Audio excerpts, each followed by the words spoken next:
ओ हो ऐका ना. हा बोल की. अहो मला का नाही उद्या रक्षाबंधनसाठी भाव म्हणजे स्वप्नीलला राख्या बांधायला जायचं होतं. जा की मग. चला काय पण चला की मग घेऊन मला. येतो तुम्ही सोडायला, पण गाडीत 2000चं पेट्रोल भरावं लागेल. बरोबर थांब थांब, मी तुला आयडिया सांगतो. एक काम करतो, तुला स्वप्नील जेवढी ओवाळणी देईल का त्याच्या निम्मी मला द्यायची. चालतंय का? बर चला मग.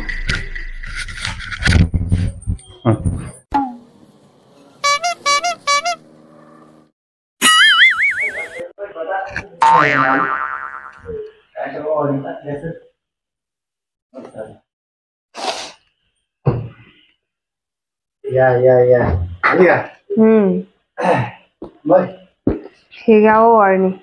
हा हा तुम्ही म्हणला होतात ना की भावाने दिलेल्या गिफ्ट मधला अर्धा हिस्सा तुम्हाला पाहिजे. धरा मग, घ्या करू निम्म निम्म. हा छान आहे, धरा. काय